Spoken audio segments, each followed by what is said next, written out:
오늘 내일은 정리를 할지 말지 머리가 깨지네요. 히읗. 내일은 만약 외국이 나스닥이 1%급 올라가서 끝나면요 내일 폭등 가능성이 있긴 해요. 예. 가능성이 없는 것은 아니에요. 예. 다만 이제 우리가 밤사이에 오늘도 나스닥의 영향으로 갭뜬 거니까 음봉을 다 잡은 거는 분명히 강한 일이에요. 이 상태에서 여기를 돌파할 가능성이 분명히 있습니다. 예. 높은 꽤나 높은 확률로 가능해 보이긴 해요. 그럼 위로 332까지도 갈까요? 히읗. 330과 바이오 게임 332를 섹터 같아요. 2.5에 대한 선택을 할 것 같아요.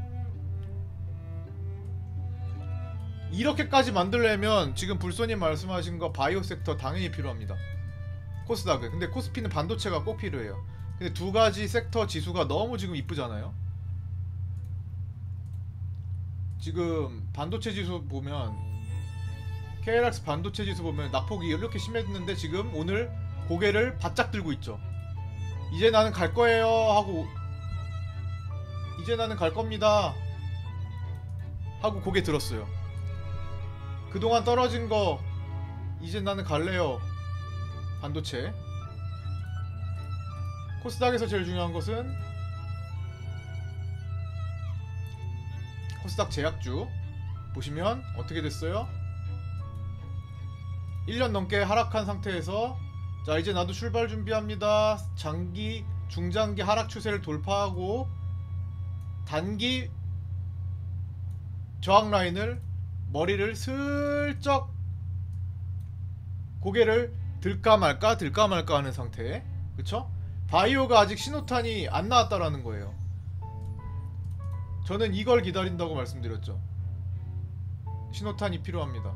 오늘의 반도체 KLX 반도체 지수에서 보여줬던 최소한 신호탄이 필요해요. 자 이거 뭐를 이걸 대체 무슨 종목들로 만들지 후보군들이 있죠. 다 지금 나 이제 출발해볼까요? 하는 그런 상태잖아요.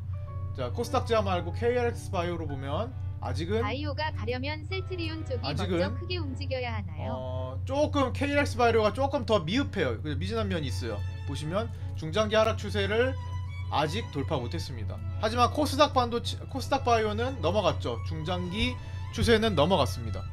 그쵸? 그리고 그 전에 있는 전고 라인을 아직 꽤 넓은 범위에서 도달을 못하고 있어요. 즉 바이오는 분명한 것은 철저히 뭐 예외적인 사항 빼고 가급적 철저히 코스닥에서만 접근을 해야 된다. 바스켓으로 묶일 때 코스닥 쪽이 코스닥 바이오가 더 유리합니다. 반도체는 뭐 관계없어요.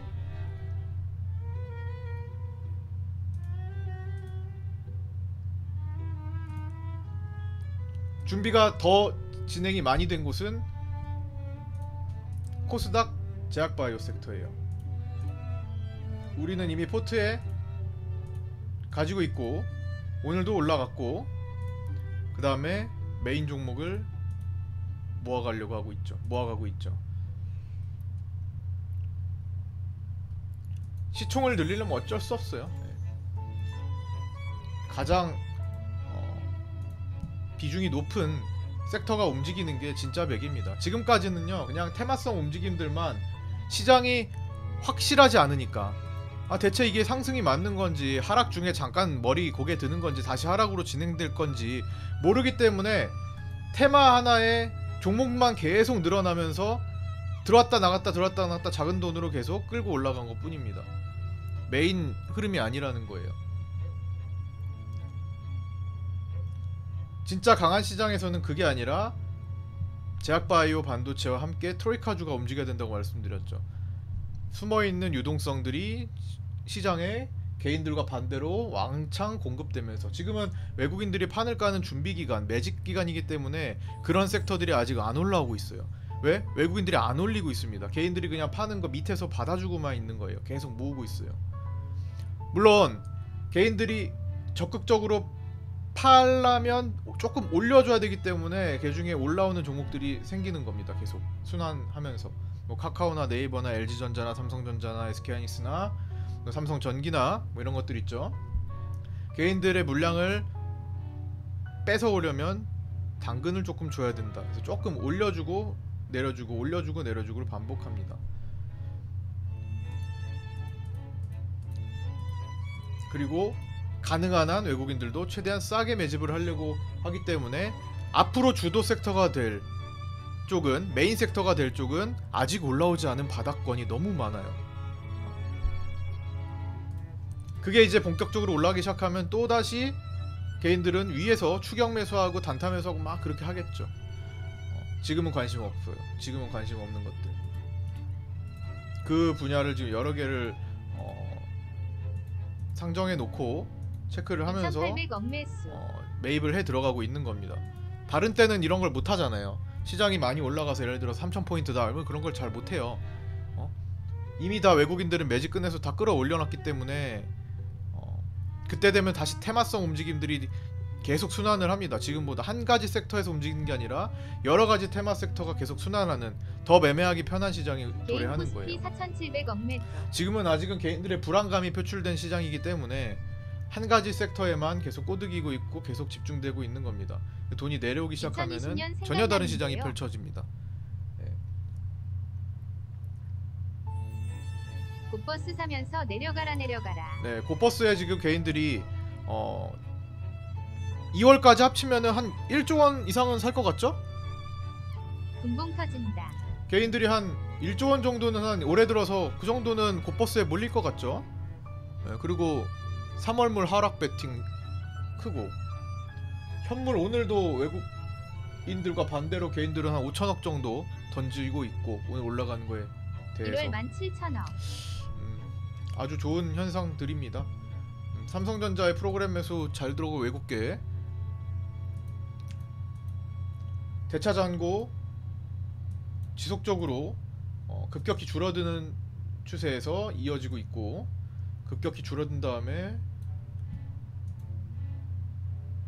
멈췄고 화면을 보시면 대차 잔고의 흐름을 여기서 확인할 수 있죠. 차트로 보시고 대차 잔고 굵기를 한 5로 놓고 볼게요. 그 다음에 기간을 삼전환익 대형주 외국인들 들어오네요. 기간을 1년으로 딱 해서 보면은 이 구간 대차 잔고가 안다치고 급락한 나가려는 구간. 물량은 아니겠죠. 대차 잔고가 급격히 급락한 구간은 11월 25일부터 지금까지다. 2월 8일까지다. 약 2, 3개월간의 대차 잔고가 1년 전 수준보다 이하로 떨어졌습니다. 공매도를 멀리하겠다는 얘기고 기존에 있는 공매도 쇼커버링 하고요. 그 다음에 CFD 공매도는 개인들의 몫으로 계속 넘겨주고요. 개인들은 사실 공매도를 할 수 있음에도 불구하고 허락된 공매도량이 공매도할 수 있는 종목이 제한적이고 허락된 양도 없었기 때문에 별로 없었기 때문에 그동안은 공매도를 안녕하세요. 모두 외국인과 금융투자에게 내줄 수밖에 없었는데 요즘 들어서는 개인들이 왜 내가 할 수 있는 공매도량이 더 많아졌지? 가 되어버렸어요. 최근에는 어차피 공매도는 모건에서 기관들 외국계 기관이 빌려주는 겁니다. 내가 할 수 있는 공매도를 개인들에게 나눠주는 거예요. 그건 뭐예요? 내가 하기 싫은 거가 될 수도 있습니다. 개인들에게 공매도 허용량이 많다라는 것은 반대로 자신들이 모건이 공매도를 직접 하기 싫어하는 걸 표출하는 걸 수도 있어요. 요즘 들어서 굉장히 많이 허용하는 종목들이 많아진다라는 거죠. 수량이 많아진다라는 거예요.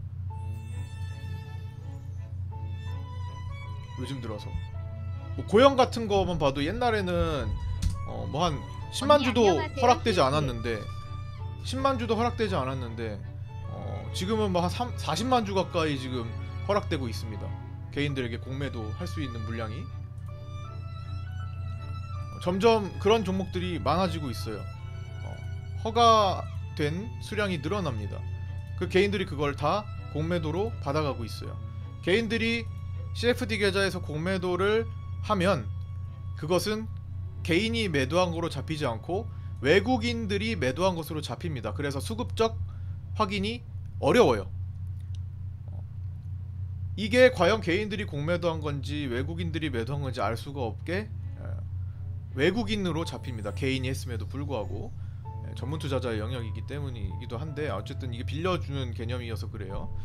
자신들이 할 것을 빌려주는 개념이기 때문에 대신 공매도 해서 하는 거기 때문에 일정의 수수료를 내고. 하여튼 요즘 들어서 계속 그런 현상들이 반복됩니다. 개인들은 자신들은 알아서 이 좋은 시장, 향후에 비춰질 고물가 저금리의 새로운 시대, 다시 도래하는 고물가 저금리 시대에 자산이 중요시되는 시기를 앞두고 자신들은 현금을 보유하는 선택을 하고 있죠. 개인들 자신들은 예적금으로 혼자 스스로 발을 묶고 있습니다. 이 얼마나 안타까운 상황이에요. 물론 그런 분들하고 저는 어쨌든 인연이 없으니까 저도 가진 거 다 던지고 싶은데요. 키키에. 지금 그런 상황이라는 겁니다. 마치 20년 3월 코로나로 급락했던 최폭락장 밑에서 그때는 이제 개인들이 강제로 개인 코스피 매도 나오는 거 보고 만 바꿨습니다. 키키에. 개인들이 강제로 그 상황을 연출했던 거죠. 그죠? 지금은 자발적으로 이게 차이가 있다고 제가 말씀드렸잖아요. 지금 구간은 1년 넘게 하락을 시키니까 개인들이 자발적으로 아이고 GG, 아이고 나 그만할랍니다, 아이고 나 은행 적금 예적금으로 갈랍니다, 금리도 많이 준다는데, 이렇게 해서 자발적으로 이동하는 개미의 눈물이 자발적으로 나왔다면 이때는 강제적이었다라는 겁니다. 강제해서 자발적으로 바뀐 거예요. 개인들은 반대매매, 신용 반대매매가 급격히 발생했기 때문에 더 이상 버티고 싶어도 이게 올라갈 것을 알아도 못 버티는 강제 이탈 현상이 나옵니다. 엑시트가 강제로 되죠. 강제로 되고 빠르게 트로이카로 전환시켜서 그 강제성이 있기 때문에 유동성을 빠르게 공급되는 효과로 빠르게 올라갔던 거고, 지금은 오랜 기간 동안 누적돼서 자발적인 흐름을 만들었기 때문에 더 길고 오랫동안 상승할 수 있는 여건이 된다라는 겁니다.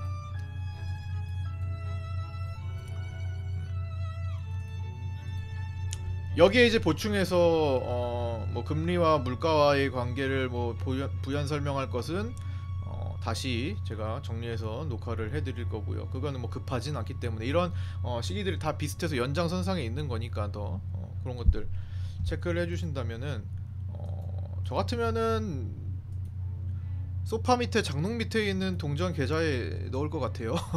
그것까지 모아가지고 일단 계좌에 넣어두고 바닥에서 올라올 종목들을 매집하고 싶을 것 같습니다. 여기까지 일단 오신 분 1번씩 눌러주시고요. 지금 마감 방송 대체를 하려고 하는 건데 뭐 추가적으로 일단 파월 의장의 우려 속에서 어제 장을 마쳤고, 파월 의장 연설의 우려 속에서 어제 장을 마쳤고요. 오늘은 그 우려가 불식되면서 외국인들이 옵션 포지션을 상단부로 확실히 뚫어내면서 오늘 급등을 시키고 있죠. 외국인들이 추구하는 포지션이 원래 하방 양방, 하방 상방 중립이었잖아요. 모두 다 가능했다고 말씀드렸잖아요. 제가 다 열려있다. 그런데 이제 외국인들이 선택할 수 있는 길이 상방을 선택할 수 있는 길이 열려버린 겁니다. 그래서 오늘 선물을 3천억 땡기고 있고요. 아침에는 안 땡기는 척했죠. 아침에는 대량 매도하는 척을 했습니다. 페이크예요. 외국인들 일단 끌어올린 거 익절하고 보자.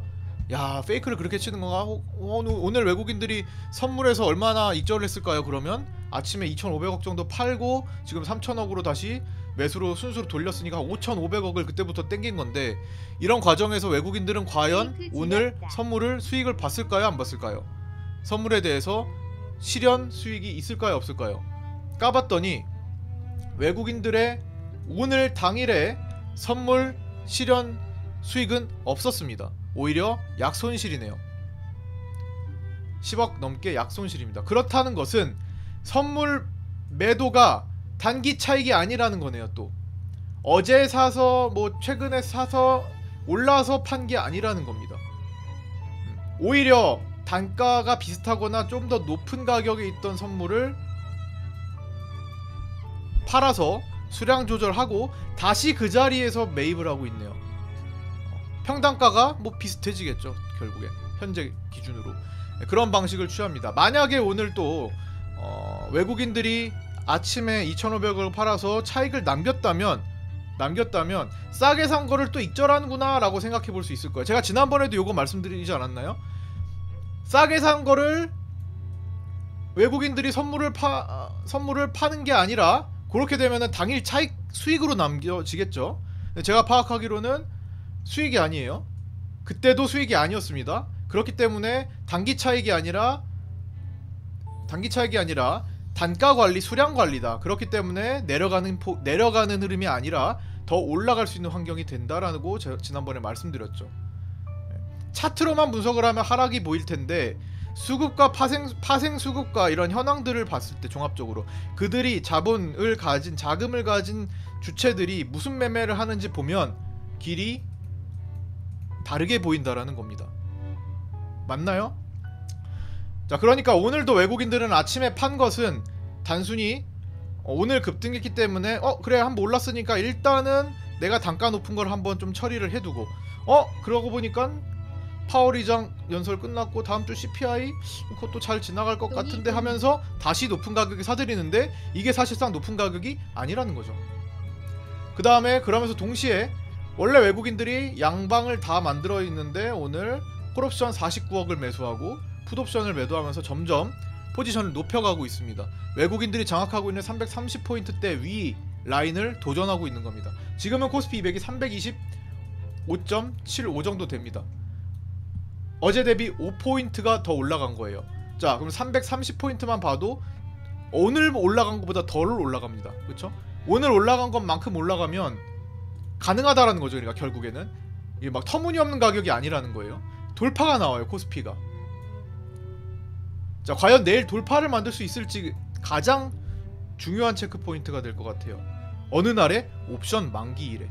가장 핫했던 2월 옵션 만기일에. 왜 핫해요? 개인만 초반에는 초중반까지는 개인만 상방을 만들고 있었기 때문에 굉장히 부담스러웠단 말이에요. 그런데 막판에 이런 중대한 일정들을 보이고 나서 외국인들이 다 씹어 먹고 바꿔놓고 있습니다. 다만 금융투자는 안 바뀌고 있어요.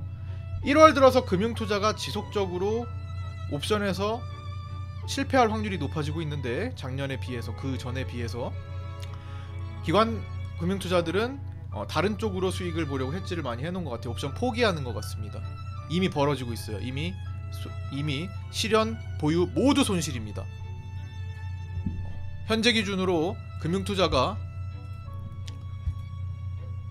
지금 오늘도 하방으로 열심히 만들고 있죠. 오늘도 풋옵션을 사고 콜옵션을 팔면서 하방으로 열심히 구축을 하고 있는데 현재 기준으로 금융투자는 실현은 선물이구나. 실현 아니야. 실현이 볼 수가 없지. 금융투자는 현재 옵션에서 실현으로 70억 70억 정도 실현 손실을 받고요. 실현한 거 말고 현재 평가 가지고 있는 포지션에 대한 평가도 50억 넘게 손실 중입니다. 득본 게 하나도 없어요. 다른 데서 해지를 했겠죠. 기관들이 옵션을 포기해주면 개인들이 지금 갈팡질팡하면서 기존의 상방 베팅을 다 무너뜨려 버렸어요. 외국인에 의해서. 그럼 외국인들이 주도하면서 내일 상승을 만들어낼 가능성도 배제할 수 없다라는 거죠. 다만 오늘 밤에 미국 증시가 기본은 받쳐준다라는 조건이 좀 필요하겠죠. 좀 강할수록 좋겠고. 오늘도 우리가 갭 떠서 포지션을 바꾸게 된 계기가 일단 기본적으로 파월 의장 연설 끝나고 나스닥이 흔들다가 굉장히 많이 흔들었습니다. 어제 나스닥 미친듯이 흔들었어요. 어제 나스닥 파월 의장 연설 끝나고 나서 종가까지 말도 안 되는 흐름을 보였습니다. 아주 진짜 까무러칠 뻔했어요. 그죠? 제가 이걸 풀타임으로 지켜봤는데 어제 나스닥 밤사이의 모습을 제가 이거 다 끝날 때까지 앉았거든요. 얘를 지켜보고 싶어서. 자, 급등을 어마어마하게 만들고 마이너스 구간에서 2%대 구간까지 급등을 만들고 2% 구간에서 마이너스 0.5% 밑으로 300포인트 이상 떨궈버리고 다시 300포인트 이상 끌어올려버립니다. 459에서 818이면 350포인트가 넘어가죠. 그걸 다 끌어올려요. 다시 2% 구간으로 만들어버립니다. 어마어마한 변동성을 단기간에 보여줬습니다. 이게 바로 파월의 파워예요. 파월 의장의 연설 하나로 이런 파동이 나왔습니다. 물론 뭐 마이클 바 부의장의 연설도 있었지만 아주 미약하죠. 움직임은. 어쨌든 그게 그 리스크가 불식되니까 이제 리스크가 해제되면서 이런 강력한 모습을 글로벌 시장이 보이게 된 겁니다.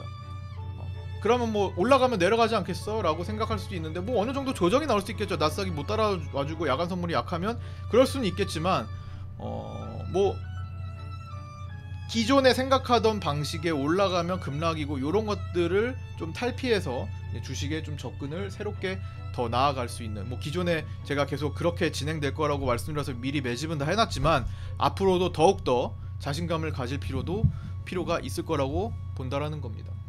개인들이 떠나갈 땐 반대로 우리 개인들, 남아있는 개인들이, 우리들 저랑 같이 하시는 분들은 더 자신감을 가져도 된다라는 겁니다. 그렇다고 해서 막 추격 매수 이런 거를 하자는 말이 아니에요. 그거 하다가 꼬이면 더 자신감을 잃어버려요. 급해지고. 시장은 좋은데 내가 추격하다가 꼬여버렸어. 20%에서 15%에서 잡다가 꼬여버렸어. 그러면 그때부터 이제 꼬이는 거예요. 아, 그냥 밑에서 있는 거 모아뒀으면 내가 편하게 잃지도 않고 잘 올라올 수 있었을 텐데 하면서 이걸 만회하기 위해서 더 빠르고 급한 걸 찾아다닙니다. 그런 사이에 시장은 성장하고 있는 거예요. 그래서 굳이 지금 시기에는 그렇게 할 필요는 없다라고 제가 지금 강조를 드리고요.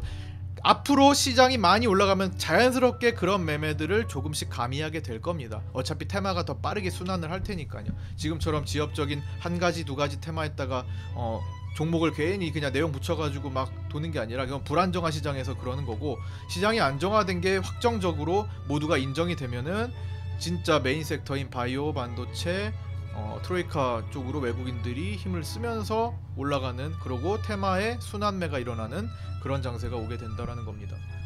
아시겠죠? 항상 반복되는 거예요. 과거에 제가 시장을 설명드릴 때 다 이런 메커니즘을 통해서 시장이 움직여 왔던 겁니다.